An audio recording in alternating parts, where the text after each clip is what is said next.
Hey my guys, gals, and goobs. It's me, the guy that made 100 subscribers, so I made a 100 subscriber special. You should check that out. Mostly to redeem myself from the terrible rap video I did. I don't know why I did it. Still a mystery unknown to science. I don't know why. You know, me, Nate. Just Nate. It's been a while since I did this series on the channel. So, I decided to return to it, finally, after a long wait that people probably weren't waiting for. This video, well, you saw the thumbnail, didn't you? But you didn't? Why? Without any further delay, let's get right into the video.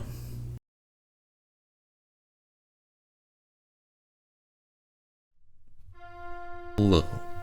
I'm glad you have returned. Perhaps you are happy that I've done the same. I hope that's the case. Today we are once more delving into the plethora of heroes that inhabit this reality. If you wonder when we will return to the coverage of the villains, then don't worry. I shall dissect their tales very soon. Much like our first set of heroes, we will see individuals that belong to a team. However, unlike the other ones, we shall see them fully formed, so to speak, and look back at how they came to be. Let us not waste a second further and explore the scenario now. This is the story of Dr. Cloud Richards, top of a base in Yorkland known as the Wu-Tai Building, housed a superhero team known as the Fantasy Four. The head of the team was a man named Dr. Cloud Richards. He'd never thought he'd ever achieve the status of hero. He thought he'd be known as some accomplished scientist, and in some respects he was. His brilliant mind led to the aid of his team in the form of inventions. One of the most notable was his own plane, called the HPIII car. This odd name is an acronym, standing for Flying Weaponized Electronic Hovering Car. It's their main transport vessel that allows them to traverse vast distances more quickly. This contraption comes in handy when fighting various threats that plague the city. He is a scientific mind that strives for logic.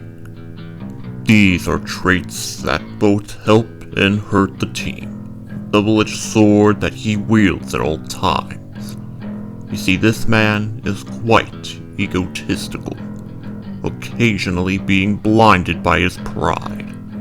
This often leads him to prioritize science over empathy, which collides with the ethics of many heroes, including those on his own team.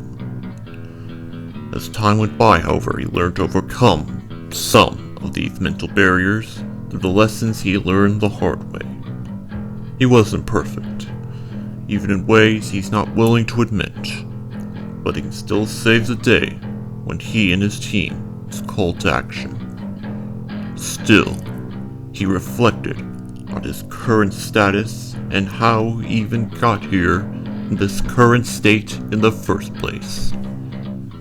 Perhaps it started when it was well evident that he was brilliant during his time in college. It seemed like a lifetime ago, but he knew many key things that happened there. Back then, people thought he was a recluse, a strange kid when obsession with studies and, oddly enough, anime.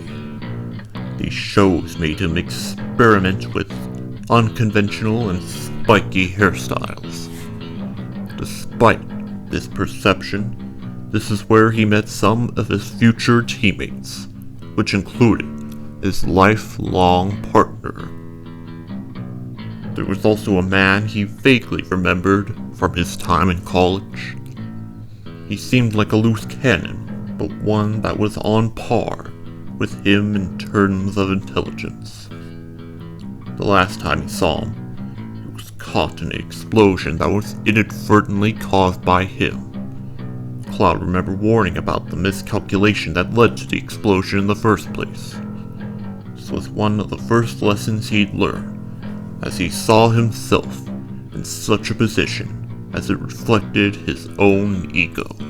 This could have happened to him. However, he never understood that until his heroic career showed him through his actions. It seemed cruel to never think about the man until that point, because by then he had assumed that the man was now either dead, dying, or severely injured. Many years later, he, his wife, and 2 other friends that were kept around due to their individual type of genius were all invited to participate in the space project in Nibel-Adveria to study space travel. With the revelation of extraterrestrials brought to the public forefront, it seemed crucial now more than ever to have cheaper access to spacecrafts. He had considered using the Developing Independent Science program in the United States, but an argument with their CEO, whose ego seemed to surpass even his, forced their working relationship to come to a sudden halt, forcing them to seek spacefaring technology elsewhere. Perhaps Cloud thought that's why the country's leaders seemed to hide his face.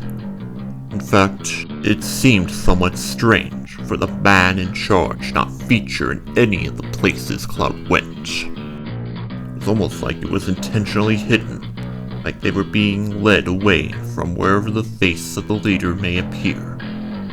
It's an odd detail, but the group largely ignored this strange facet of their journey and continued their progress in the mission. The Nibel-Adverian government was meant to reach the distant energy-rich planet called Spia. At least, that's what they say. The program was meant to arrive there with a faster-than-light rocket known as the Marvelous Unity-1. That all changed later when, on his one and only mission in space, changed their lives forever. The crew that embarked on it was himself and the 3 friends that accompanied him. On board also contained an advanced artificial intelligence, known as the Humanoid Electronic P-Type Online, or HPIII for short. For some strange reason, it kept saying his name every time it finishes a sentence, but this glitch was never patched because Cloud's assistant found it adorable.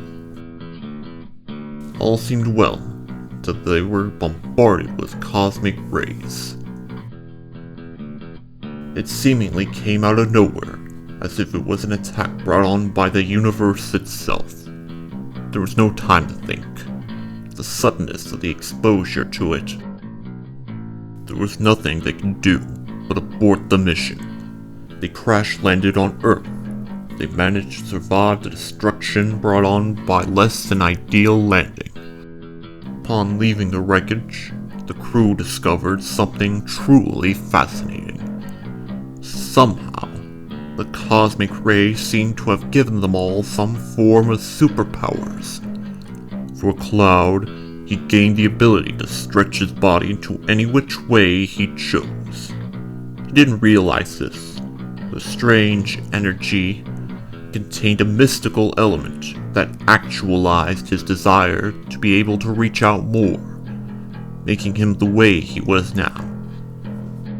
Upon the realization of his powers, he began to once again live out his dreams of being an anime protagonist and formed his arm into a giant sword, similar to the ones he saw in his animated programs.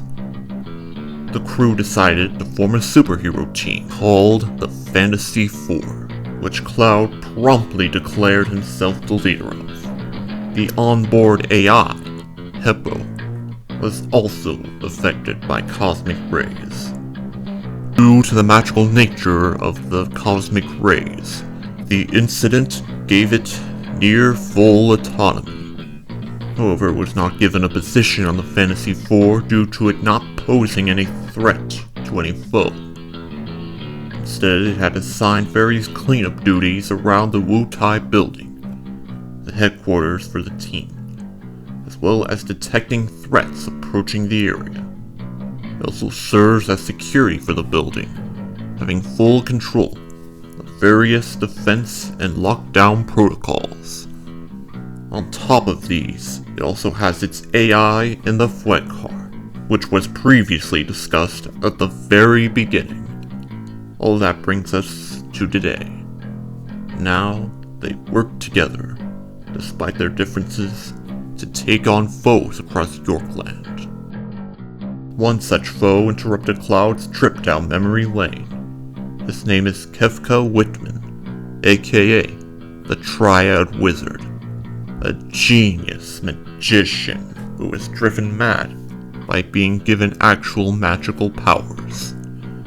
The only thing he longs for now is to cause a cataclysm. As the heroes take off to face the threat, so too must we. Yes, that is the end of our tale, but do not be disheartened. Next time, I will show you more of the other team members. Until that time arrives, I must bid you farewell. Goodbye. That video was good, if I do say so myself. And I do, because it's my video. I think you can tell which upcoming movie I'm most excited to see. You know, this one. Did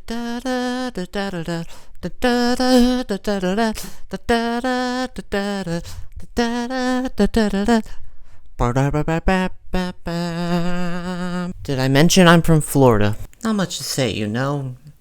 Just put it out there just to exploit the popularity of a movie. And just in time to, oh dang it, this is the wrong month. Why do I always misremember dates? Happened to me last time. The design is cool though. The design itself. I added anime into the mix because the design would not make any sense without just saying that he likes anime. I really like how I did the sword. Because that is cool. Using his powers to mimic the sword. That is genius. Well, then again, that's just narcissism.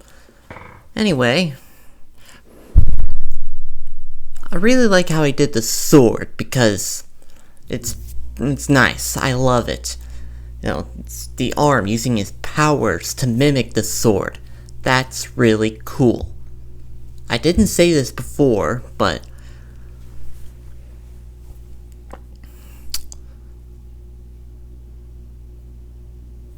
I know I didn't say this yet, but I would really like if you subscribe. No, wait, I already did say that. Shit. Huh. Yeah, just a simple story. Not much to discuss. Until next time, my guys, gals, and goops. Bye. Not much to say, it's just a very simple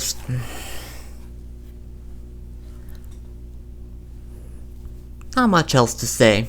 It's a nice, simple story. Until next time, bye.